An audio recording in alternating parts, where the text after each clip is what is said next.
y'all doing up there? Everybody out the windows, I see ya. Hey. I want to party. Feel it deep inside me. I wanna ride it, can't fight it. I might as well rely on the drum beat. DJ pump the low end frequency.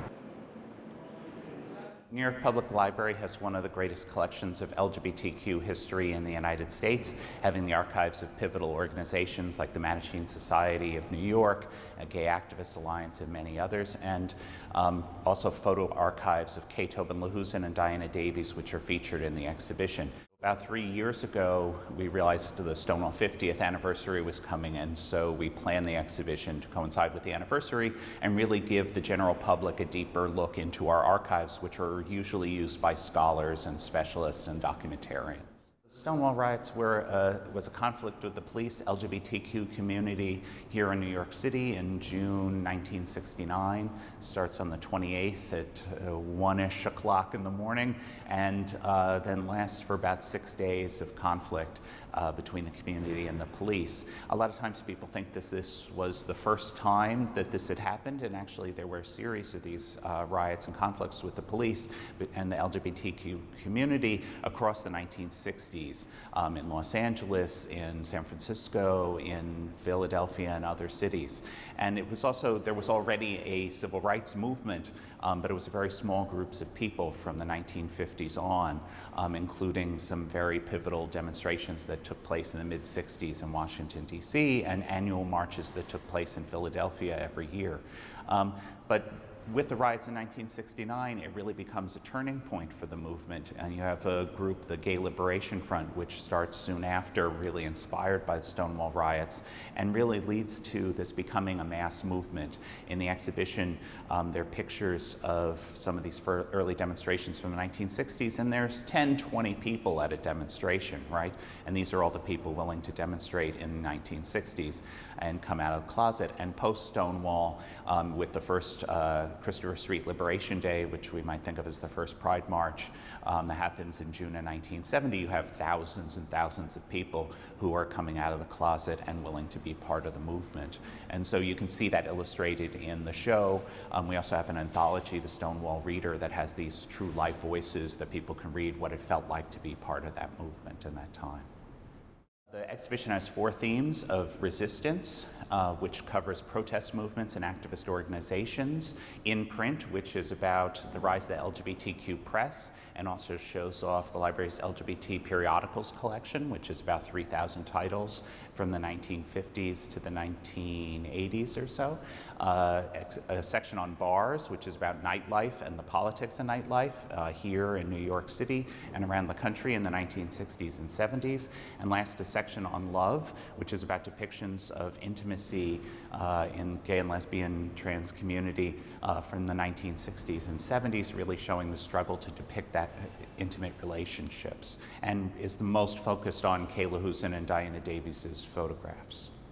Today, a lot of times I think this story about LGBT civil rights gets told without the politics, and so people sort of think that Stonewall was like the start of all of this, and then magically people got more tolerant, and it's actually because there was all of this concentrated activism that took place over the past 50 years that we have the liberties and freedoms and rights that we have today.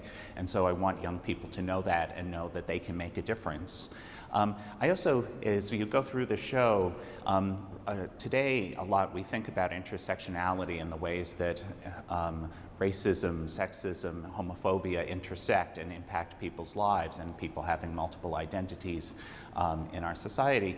And that's something that was really an integral part of that early movement of gay liberation.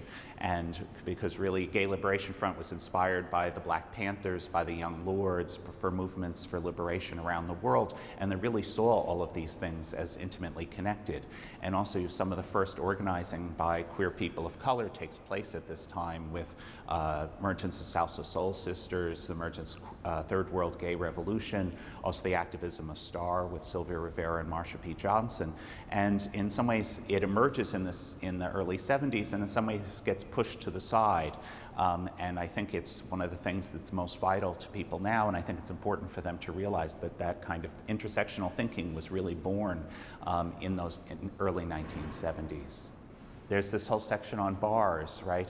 And so there's this whole, and also in the section on in print, because you have this kind of autonomous culture that happens in the 1970s for LGBTQ people in a different way than ever before. The earlier organizing, a lot of it was asking sort of straight community for its opinions on homosexuality and on transgender people. And in the 1970s, we really became autonomous, I think, culturally. So there was, like, you have this whole literary culture that emerges in the 1970s that's really unique and exciting, and also this kind of bar and disco culture that happens in the 1970s as well that I think is really inspiring to people today. Part of one thing I want people to come away with is it's hard for people to imagine today in the 1960s homosexuality was illegal in the United States, and you could be put in jail from 3 months in New York State to possibly life in prison in other states. And it was classified as a mental illness, and so you could be institutionalized, you could be subjected to shock treatment. And we even have remnants of that today with various kinds of conversion therapy, right? So there was a huge taboo on homosexuality, transgender lives in the mid-20th century. I think for exhibitions like this, the New York Public Library has really been pivotal in making this kind of cultural material available. For Stonewall50 in 1994, the library had one of the first exhibitions really devoted to LGBTQ history that was called Becoming Visible, and was really this landmark exhibition, and the first for New York City cultural institutions, the first major cultural museum library to do such an exhibition. Early on, I think the challenge was trust, right? So really that the community believes that the library would be a great repository for the material, that we're going to take care of it, that we're going to make it available to the public, right? And so it was a lot of years for the library to earn the community's trust, to show that we really are great stewards of this material. But then afterwards, currently, I think the real challenge is there's just so much to collect, really, and even for archival material, there's no one place that can collect it all. So there are other archives, like there's Lesbian Herstory Archive here in New York, the LGBT Community Center, also Cornell University. Nationally, there's one archive, William Way Center. So there's a whole network of these places, and we're all trying to keep up with everything and preserve this history in posterity.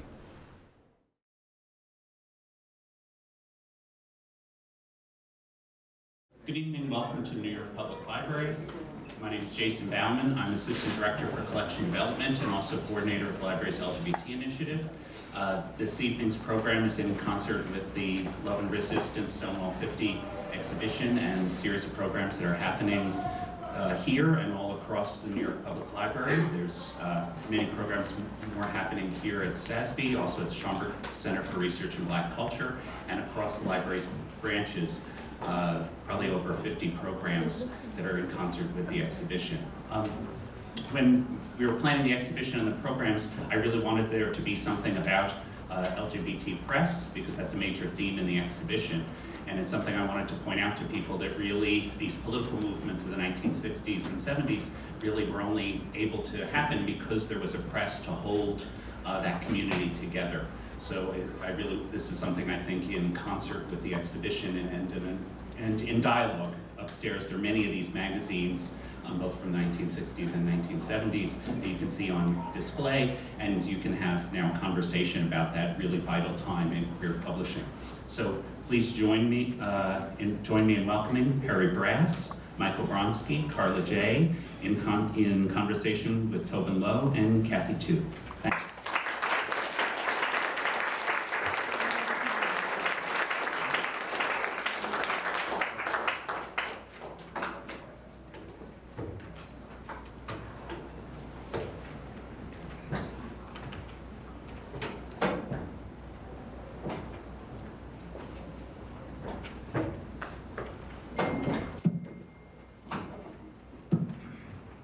Hello, everyone.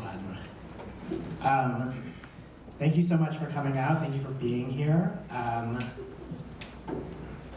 I know I speak for Kathy and I when I say that we're both very excited for this conversation. I think were it not for the work of the folks on this panel, we probably wouldn't have a podcast now and be able to talk about jobs generally. Yes, exactly. So, I mean, maybe we'll start by going around and doing quick intros. I'm Tobin, I co-host the podcast Nancy. We cover queer stories. We're out of NYC Studios. And I'm Kathy, and everything Tobin said. My name is Michael Bronski. Are we doing short bios or just? Sure. How would you introduce yourself at a party? How about we go with that? I hardly ever go to parties. Well, for the sake of this panel, I've been involved with the gay press since 1970, worked on Fag Rag and the Boston Gay Community News, and now I unexpectedly and weirdly teach at Harvard as professor of the practice and activism in media in women gender studies. I'm Perry Brass. I was a member of the Gay Liberation Front for basically 3 years, one of the most exciting periods of my life. I joined GLF because they had a newspaper called Come Out, and I'd been writing before, and thought I'd never be able to get myself published back then. The last 3 issues of the paper were actually published out of my Hell's Kitchen walk-up apartment. Since then, I've stayed as a writer, and I love the work I do. I'm Karla Jay. I was also a very early member of the Gay Liberation Front, a member of Radical Lesbians, which did the Lavender Menace Action, and I wrote for a number of early newspapers, including RAT, Subterranean News, Woman News, and I was the East Coast correspondent of the Lesbian Tide, and I wrote for dozens of gay and lesbian newspapers around this country and abroad.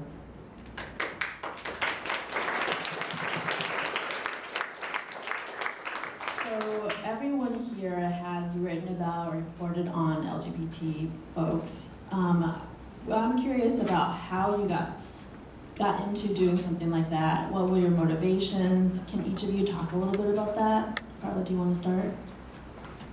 My original writing was for a free, it was called University Review, and it was distributed on campuses. And I somehow got a job writing for them, and I was their bottom of the tank movie reviewer. I got the movies that I actually would have paid money not to see. That was my job there. And they gave me other stories like covering the roller derby. I remember things like that, with people flying over my head out of the ring. But I also got some literary start. I got to meet people like Anais Nin and other writers, some of whom became friends of mine, actually. So I wanted to write more about my life. And Robin Morgan, when the women took over RAT, Subterranean News, which was a left-wing, really kind of grungy paper in the East Village, there was another one called the East Village Other, which was almost kind of upscale next to RAT. Robin said, "Oh, come on and write." And Robin kind of shoved me in front of a typewriter, and I really owe her for that. And I covered a lot of lesbian and gay stories for papers like that. And I think the experience of lesbians was really very different, because unlike later gay papers, which we'll talk about, we didn't have the finances to have our individual papers. And so we teamed up with feminist papers and the peace, the peace movement. There was a magazine called Win I wrote for, and there were a lot of magazines that we teamed up with in order to have a voice. And we'll talk more about that later, I hope. Well, I started out actually my academic background was in art. It was in drawing and painting. And at the same time that I was drawing and painting, I was also writing. Drawing and painting did not have that kind of personal attraction to me that my writing did. I could not line my writing. I could certainly draw and paint things that were not specifically queer. By the time I was 19, I completed a novel that was, blatantly homosexual, and I was told that the only way it could be published would be if I changed the gender of half the characters to the opposite sex. So my first actual publishing was synonymous, basically, with the gay movement, what we now call the LGBT movement, and that was in Come Out. After that, some of my writing started to appear in other gay papers, and I was included in Ian Young's groundbreaking anthology, The Male Muse, which was the first anthology of gay poetry, openly gay poetry in the English language. And I'm very, very proud to say I was the second youngest poet in that anthology. So during this early period of my life, my writing was very much a part of this, I think, wonderful movement towards what we now call LGBT liberation, but in those days we simply just called it gay liberation. Right. I sort of forgot the question, but I can improvise. I sort of always wrote. I wrote in high school. I wrote for the high school newspaper. I wrote for the town paper. When I became involved in gay liberation in '69, when I moved to Boston in 1971 and got involved with Gay Men's Liberation, which was our version of GLF. And I immediately began working on a magazine or a newspaper called Fag Rag, which was probably the first national non-news focused, because Come Out was more news focused. Right? Sure. And basically, I wrote for them, and then I began writing for Gay Community News, which was the first national lesbian and gay newspaper with wide distribution, which lasted about 20 years. But for me, a lot of this just meant actually being part of a community. I mean, Fag Rag was an anarchist collective. Gay Community News was a less anarchist collective, but kind of anarchist. But these were people that we either lived together or we visited or we were at each other's homes. So the writing and the living and the community was all of one thread. So what both Karla and Perry indicated, right, is that it was not just about writing, it was about being part of the community and really being part of actually getting this information out. I was writing something the other day for a magazine, and I came up with this line, right, that the purpose of the gay liberation movement was to save lives. And the way that I could save lives was actually by doing layout, doing typesetting, and writing. Right, and that this notion, and so was radical feminism, so was Black Power movements, right? And it felt, And finding out who would save your life. Yeah. Who would save your life, sure. And it wasn't a career, it was something that you needed to do. Yeah. A common thread that I hear in all of you talking about your work is this sort of like DIY feeling of having to very much create the work, publish the work, do all of it. So maybe, Perry, we'll start with you. What were some of the challenges specifically with, like, let's say, Come Out to get that off the ground? Well, I think before I talk about that, I'd really like to just talk about the question I get often is, what did the Gay Liberation Front accomplish? Because this goes into very much our publications, and we had several publications that came from us. And the answer to that is, it was everything. It was basically, the Gay Liberation Front changed the whole narrative of what had been the homophile movement. Instead of asking for tolerance and acceptance, we demanded equality and celebration. It did everything, but definitely did not do it for everybody. There was a lot of resentment towards us, a lot of anger towards us. A lot of people had a huge amount of their life invested in the closet. The second question that people often ask me is,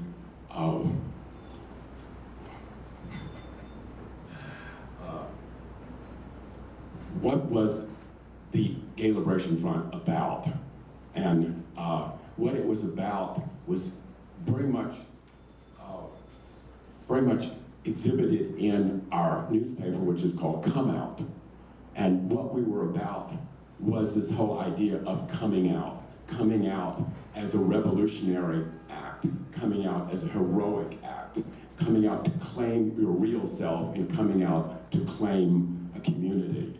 So that was what we're about, that was what we accomplished, and our publications, the stuff that we did, everything flowed from that. We had this newspaper that was called Come Out, but we did other things too. We had this wonderful thing called the Gay Flames Packet that we sent out hundreds of copies of material information from our publications all over the country so that people who had no access to, let's say, our newspaper or to our meetings, they could learn about us. There was, we have splinter groups that came out from us also. One of them was called the Third World Gay Revolution. It was like the first, I should just say, basically gay group of people of color. They did publications. We had a group called the Feminists, who were men who wanted to identify completely with feminism, and they had their own publications. They had something called the Double F Journal. We had STAR, which became famous as Street Transvestite Action Revolution, the first transgender group in the country, maybe the world. They published like a little mimeograph newsletter. So we had all these things, but they all came out basically from these two ideas of what did we accomplish, which was everything. We changed so much, we changed everything. And what did we stand for, which was coming out. Can I add to that? Yes, please. We had a really big obstacle. And the biggest obstacle that we faced as revolutionaries in 1969, as we came out of the ashes of the Stonewall Uprising, figuratively, was that newspapers, mainstream newspapers, would not use the word gay. The word homosexual was used as early as 1926, but as late as 1969, the New York Times, the Village Voice, no newspaper, and of course there were these compilations called White Pages and Yellow Pages, which were actual books that doubled as seat cushions for small children to be lifted up at tables because they were about 8 inches high. And we couldn't be listed in those either because the word gay was considered a dirty word. Yeah. And so that we could not, as gay liberationists, get word out that we even existed. So the only way that we could have the power of the press was to create the press ourselves and to have our own press. And even there are some wonderful examples on the third floor in the wonderful exhibit that Jason put on. And if you haven't seen it, please come back and see the exhibit and buy the books that go with the exhibit. There were papers like Gay Power, and to have that on the cover was very powerful for people to see that, even though the paper itself was kind of a mafia rag. All of the ads in there were for bars. And there is some evidence that the Genovese crime family wanted to control this new burgeoning gay press so that we wouldn't say things that would shut their bars down a la Stonewall. So there is some evidence that they want to control that. So people like Perry and me and all of there are other people here perhaps, and our colleagues, we had to create our own media to to deal with this? We were actually pretty insistent on that. Yes. I mean, and to the point that I remember we had a GLF meeting, and a woman, a journalist from New York Magazine came, and she wanted to cover the GLF meeting, and GLF threw her out. We said, we have our own media, we're not going to rely on the lies that New York Magazine would tell about us. And at that point, New York Magazine was very homophobic. Its very famous theater critic was a man named John Simon. And I mean, Simon would just smear anyone he wanted to with the label that they were queer. So, I mean, there's a lot of anger there. So we were insistent that we had our media and the straights could come to us for our media rather than the other way around, for us coming to, let's say, the New York Times and begging them and saying, well, would you please cover us? I mean, I think the other thing is that, and you gestured to this period about all the different publications, right? But with although I started out here in GLF, I actually went to meetings when I was very quiet back then, not anymore. And that up in Boston, right, that we started Fag Rag, and then Fag Rag spawned pretty quickly Good Gay Poets, which began putting out poetry books and broadsides, and then also Fag Rag books. And then out of that came gay community news, right? So it really built upon itself in sort of a massive ripple effect. But when you say do it yourself, right? I mean, we Fag Rag Books published a book called Witchcraft and the Gay Counterculture, which now seems sort of crazy to me. But part of it was in Fag Rag, but we published the book, and it was done on my kitchen table. Yeah. All the way out, right? Yeah, and you're talking about, Karla, you mentioned policing of language. Yeah. Michael was kind enough to bring copies of Fag Rag. I just want to read one of the first sentences. After a long winter, we finally have Fag Rag 3 and hope every faggot will like it and every straight man will come out or drop dead on reading it.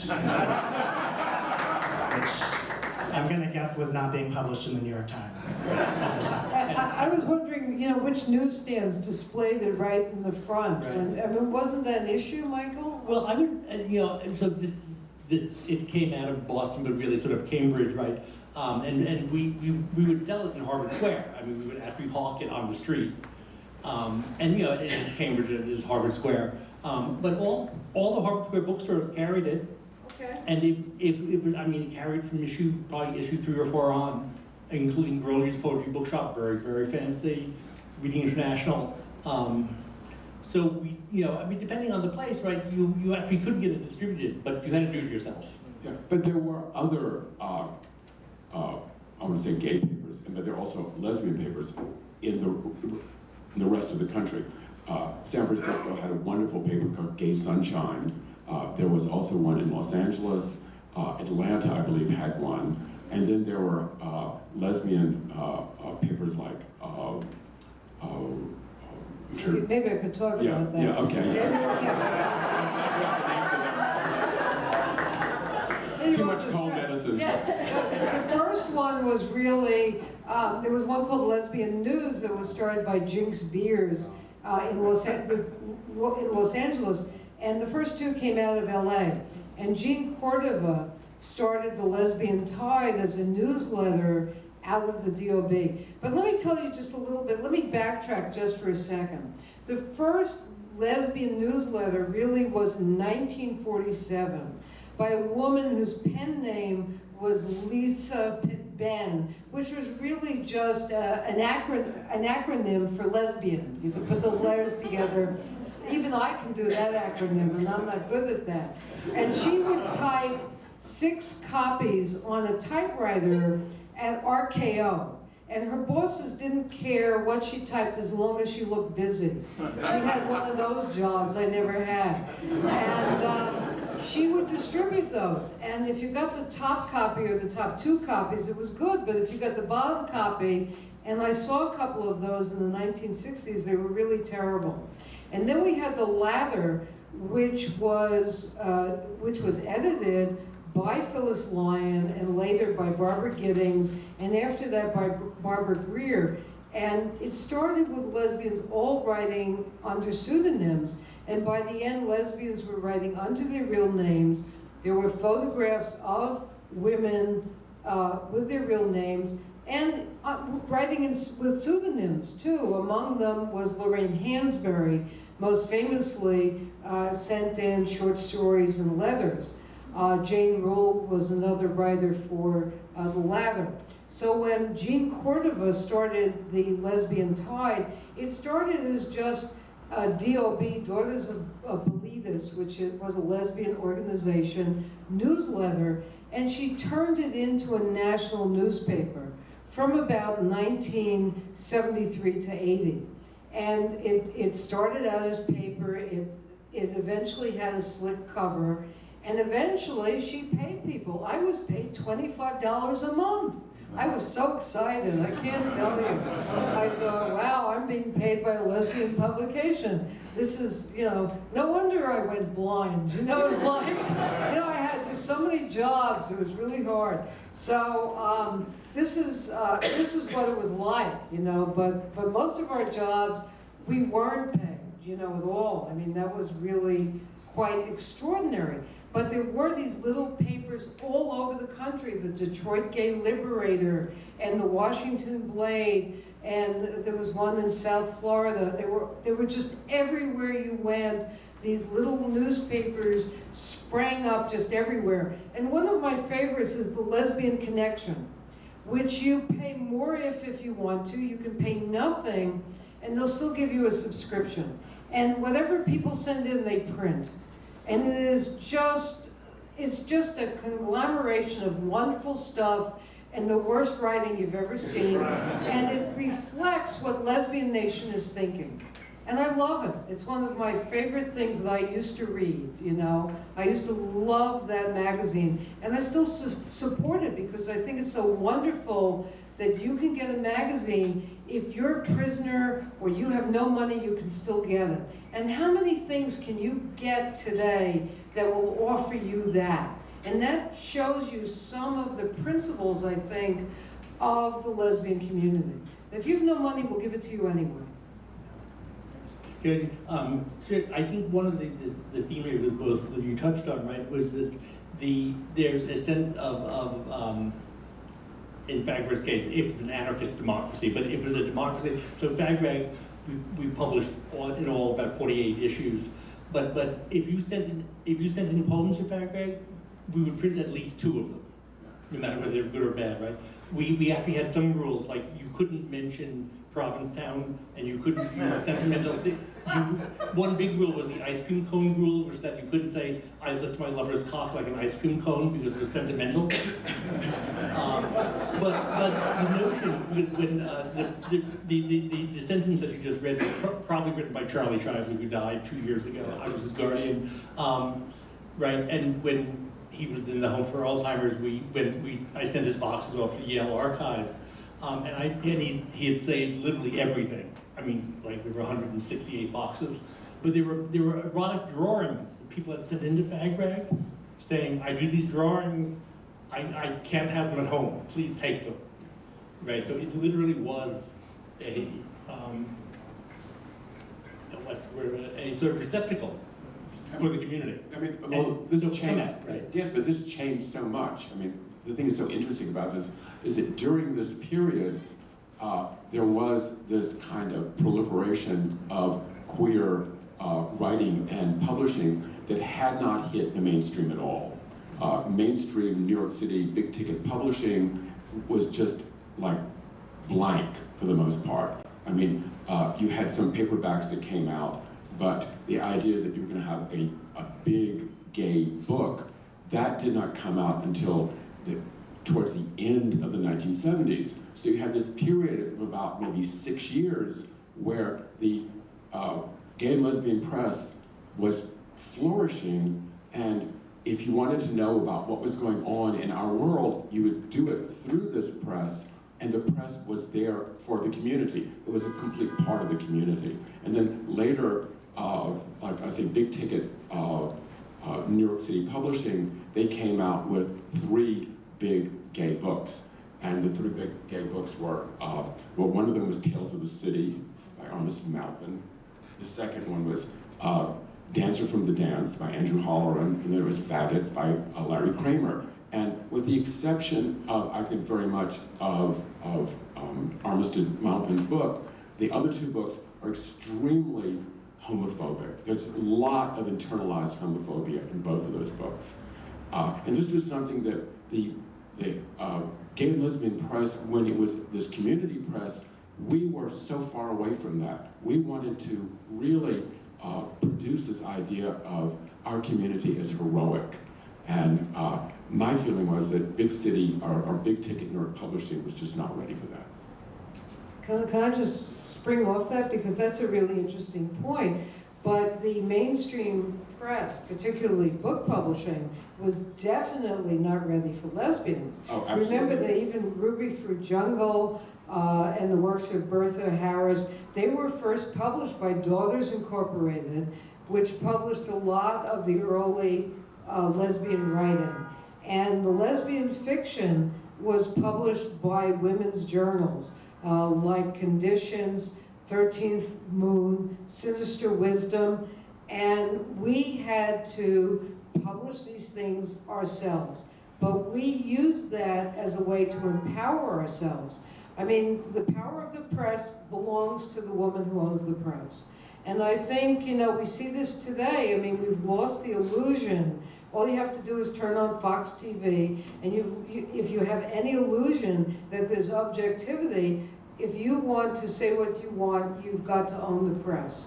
And I'm kind of glad in a way that we're not pretending anymore that there's objectivity in much of the media. Right, and I was going to mention Rita Mae Brown's book, right, because it was turned down by most New York publishers, published by Daughters Press, and 5 years after that, Bantam Books picked it up. Yes, and if I could talk about when it became marketable. Sure. Yeah, my first book, Out of the Closets, Voices of Gay Liberation, which I edited with Alan Young, that was published in '72. But we started collecting the material from the Gay Liberation Front. And when we went to publishers, we found a publisher at Macmillan, and an editor there wanted it. And when he presented our book to the editorial board, he was fired. And the next time I saw him, he was driving a cab. So the book itself was published by a kind of countercultural publisher called Lynx. And even they changed the title. The original title was Out of the Closets, a Radical Gay and Lesbian Anthology. And they didn't tell us they had changed the title until it came out. When I saw that book and it said, Voices of Gay Liberation, I almost fainted. I said, what is this? The Gay Liberation Tabernacle Choir sings I was, you know, and there was this little clause in the contract that they controlled the title. So, you know, welcome to publishing. But we did get all of this stuff then out there. You know, we got all of these articles, many of which had appeared as manifestos or come out in early gay presses, out there onto newsstands in this book as a pocket paperback. And that was kind of revolutionary just to get it out there to people. I mean, another anthology was Ramparts Press came out with their own anthology, and it got all over the place too. And they, as a selling point, they included the fact that John Lennon let them use a drawing. So it was like, you know, John Lennon. The anthology is simply called Gay Liberation, and but anything to just get the thing out there. So these anthologies did great work. I mean, they went out to every, well, I don't know about every library, but they went out to libraries, and all these kids who never have any access to anything, they, you know, unless they had some sort of skin magazine under the bed, they could learn that what they were about was natural. It was they were a part of nature. I think I just add that after they still do that because I used that anthology in my class last semester. And the students all bought it and paid royalties, you know, paid royalties. But also, it was, you know, these are students who were born in 2000. They're 18 years old, right? And it was a complete revelation to them to read the pieces. Yeah, at least they would read it with the cover on. I mean, the most common comment I got, we got many letters in which people would say, oh, I found your book. I went into the backseat of my parents' car, I laid down, I tore the cover off and read it. And even worse, people would write me letters and say, I was in a mental hospital. Someone slipped me this book, I tore the cover off, I read it, I escaped. And those were really the most wonderful letters and horrible letters I got, because these people were in there because they were queer. But wasn't it the most stolen book? Yes, it was listed as one of the most stolen books out of the public library. In fact, when in 1992, when NYU Press was going to issue the 20th anniversary edition, they said, well, you know, we don't know if we can give you an advance or anything because this book's been around. So I gave them a challenge. I said, if you can find 10 copies, don't know, make it 5 in the public library. Go ahead, find them anywhere. We'll take half the royalty. They could not find a copy anywhere because people were so afraid to take the books out of libraries. They preferred to steal them. I'm sorry, Jason, to tell you this, but they, you know, in the days before those metal detectors, it was much easier. And I don't blame them, because when you went to the public library and they photocopied, remember you used to have like a card and they'd photocopy your card, and there was something they'd photocopy. They kept records of every book you read. And people somehow knew this, and they were afraid to take books out of the library that had the word gay in it, certainly. I want to make sure we had time to talk about Michael when we had a chance to chat before this panel. And one thing you were talking about that I thought was really interesting is that there were sort of different vibes and different scenes developing. You were mentioning in Boston versus New York versus San Francisco. I wonder if you could talk a little bit about that. Sure. I think that, and whatever I'm going to say, there are tons of exceptions, so don't raise your hand immediately. But it seemed to me that in the early days, you know, from 69 to 75, I have to remember to hold the mic up, from 69 to 75, right, that in fact, the massive amounts of materials and thinking and theory were being produced all throughout the country, right, but in Boston, San Francisco, and in New York. Particularly, I think, right, with the sort of epicenters. And there's all sort of different. San Francisco was more of a sort of, not surprisingly, a sort of hippie acid head vibe, right? So more literary, that it was more like Gay Sunshine, and it came out of the San Francisco Renaissance and Ginsberg and Ferngay and people, right? Boston, it seemed to me, maybe because it's such a dense university town, and this is true of the feminist magazines, right? Like Cell 16 and Bread and Roses collectives, right? We're really producing a lot of the theory, because Fag Rag, even though it has like lots of pictures of cocksucking in it and lots of poems and things, it really is a theoretical journal, right? And I think that in New York, and I think this may has different implications, right? Was filled with really smart, ambitious people, Yes. right? Who wanted to make a career out of this, and that it was much more career driven than either San Francisco or Boston. I mean, and what we ended up with, right, was people publishing novels in the mainstream press because they forged careers. The problem was, though, that certainly with working on Come Out, was that there was no career at the end of it. And for people who were doing the other publications that we did through GLF, there was no career at the end of it, which meant that very often these publications were really put down for, I would say, for a long time. They were seen as being amateur situations.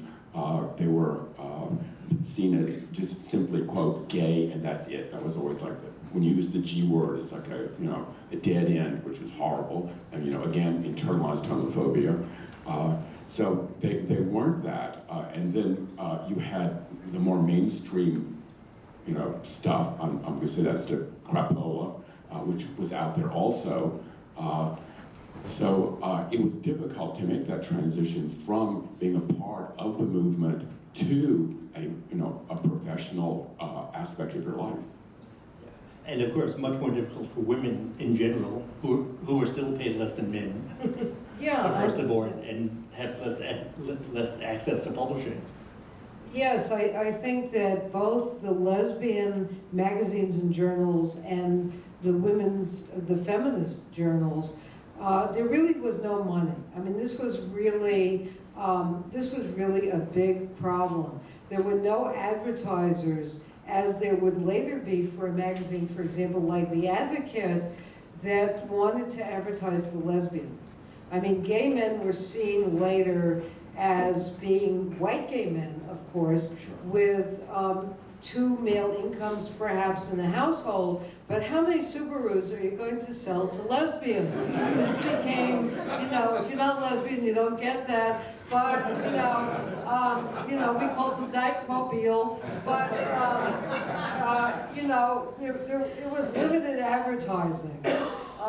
And lesbians also, very political. So whereas, the Advocate might like lots of advertising from vodka brands, the lesbians are going to sit around and say, oh no, the women who are in recovery aren't going to want, we're not going to want a vodka ad, and then there's going to be, oh no, not this ad, this is dairy, we're not going to have that.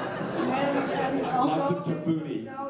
Yeah. Lots of tafuti. And there aren't that many tofu companies that are going to advertise. So lesbian newspapers and magazines just couldn't cut it financially. It was a big problem, I'm sorry. Please don't kill me, it's the truth, And basically, but I mean, all sort of advertising is true, because for 10 years or eight years, I ran a conference mostly in Boston called Outright, which was a national Wonderful. lesbian literary conference. And and by the 3rd year, alcohol companies wanted to begin to do major advertising and give away free drinks, and we had to decide not to, although we actually could use the money. But in gay community news, we had a very specific ad policy, which was that you could use sex in the newspaper. You could use sex in ads if you were selling sex, but you couldn't use sex to sell other things. So if you had an ad for the local bathhouse, you could certainly have a man in a little towel looking very cute and sexy, but you couldn't have a guy in leather standing next to a bed selling a bed for a furniture store. But the larger question here, right, really is, when you have radical movements, at what point, if they're going to continue, do they have to interact with capitalism? Because at some point you kind of have to do it, because you actually need to hire people to print it, you need to hire people, you need to have distribution companies. Sure. And at what point do you make those compromises, right? Right, I mean, and that's why, if you go back to, for example, something like the Lesbian Connection, they became a not-for-profit.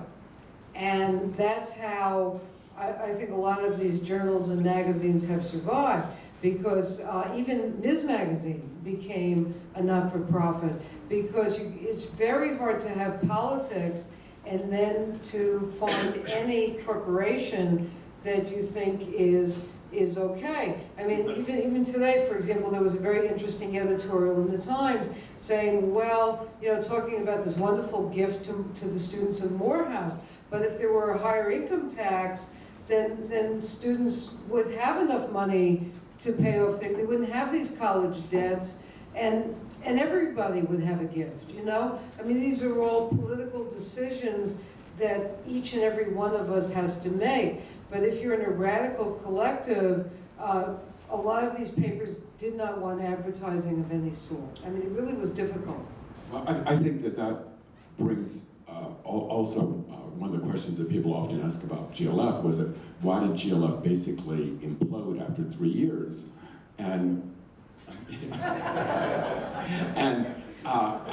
I've really come to the conclusion that maybe it was the best thing that we did was to do that, because on one hand, GLF was so, to use the word, democratic in the fact that we did want to contain the entire spectrum, the whole of the community, so that we had all these people who were from different aspects of the community, people of color, transgender people, people who are feminists, and just sort of regular guys like myself who've been queer all along. So you have this great, as Walt Whitman said, this democratic vista, but at a certain point, how do you keep the radicalism of the organization going when you're off in all these different directions, which are feeding themselves. And eventually, we gave birth to these other organizations. And I think that is just a part of the natural flow of any radical organization. And we were a radical organization. We believed in a complete change in the culture, in the economy, in the country. We were part of that world. So we're going to squeeze in one last question before we open it up to Q&A. And that is, queer media today is sort of found a place kind of in the mainstream. How do you feel about the media now, the queer media now? Like what does it not have? What does it have more of now? How do you all feel? Well, I mean, my problem with queer media now is that too often it has become too just engorged with pop culture. And if things are not on that level of pop culture, then a deeper message inside of it gets lost. And I mean, I'm an old man, I certainly admit that, but my feeling about being gay answers that question: who is going to save your life? And unfortunately, in pop culture, there's not a lot of life-saving going on, which I think we see that now in the terrible rate of suicide among young people. So I wish that it was more separate from pop culture, and I wish it was doing deeper and more life-saving things. I think media have really expanded, and I never thought we'd have the day where every week there are LGBTQ television shows, wonderful podcasts like yours and all these other wonderful podcasts I listen to. There are magazines for everybody, for every taste. And I actually think that's a good thing.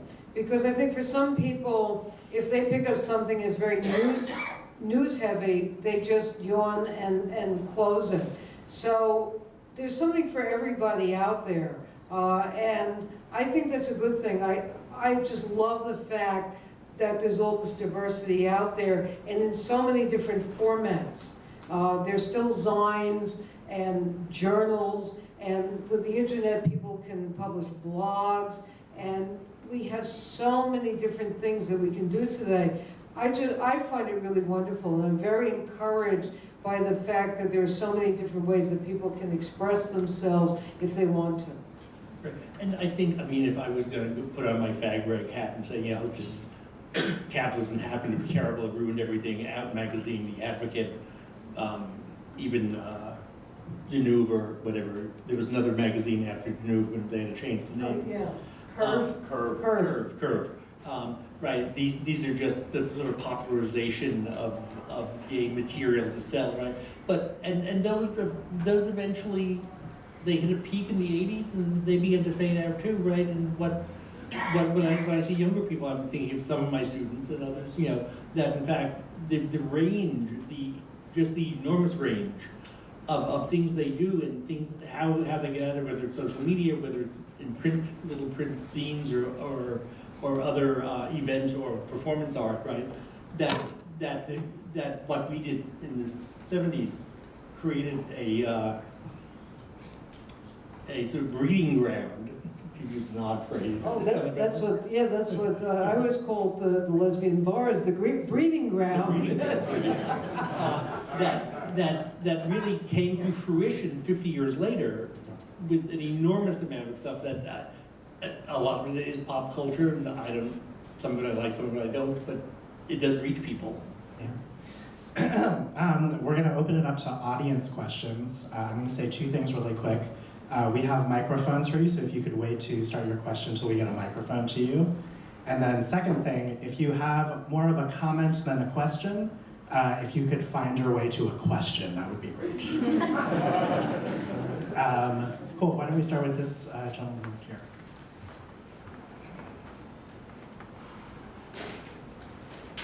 First of all, thank you for being our hero. Thank you.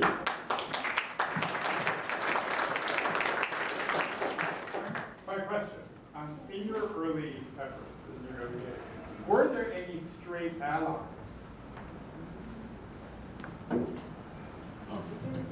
Yes, yeah, not a whole lot of them, but there were, yeah, there were. Yes, for me particularly, as a lesbian writing for Rad magazine, for example, most of the women who, first of all, originally it was leftist men, but one day the women got tired of them and went in and threw them out, literally. And then it was mostly straight women, and they were very nurturing of the lesbians among us. And the same thing became true of WIN, which was the magazine of the War Resisters League. And there were these pockets of encouragement on the left, which was very nice. I don't think it was universally true. I think there was homophobia, but there were also these nice welcoming places that gave homes to lesbians and gay male writers. Of course, in the War Resisters League, Dave McReynolds, who was really a leading figure in the War Resisters League, was a gay man, but he was quite closeted for most of his life. So, that's why I think they welcomed those of us who were pacifists to write from all kinds of perspectives. Yeah, certainly up in Boston, I would think of two instances that I had direct contact with. A Unitarian minister named Randy Gibson literally opened up the Charles Street Meeting House to be the center for gay publishing and gay events in Boston, and he was totally heterosexual. But the early issues of FAG were actually laid out on the Indochina Peace Campaign, mostly completely straight men, layout tables on Brookline Street, up in Cambridge, right? So, I mean, we didn't use the term allies, but there were certainly friends in Boston, often Unitarians and often Quakers. Yeah, we used what we called movement print shops to come out. They were often really small print shops, and during the daytime they ground out those like supermarket circulars, and at night they put together underground papers, and they were run by usually straight hippies. I remember one time, I think like the third or fourth issue had come out, we went to pick up the copies that come out at like 3 o'clock in the morning, because that's when they were finished. And the word got out that the two guys who were straight, who were running the paper, were both on LSD. Yeah, we had allies, and often the allies were also like very much involved with what we called in those days the movement, which was basically the peace movement and the feminist movement, the civil rights movement, all these movements together.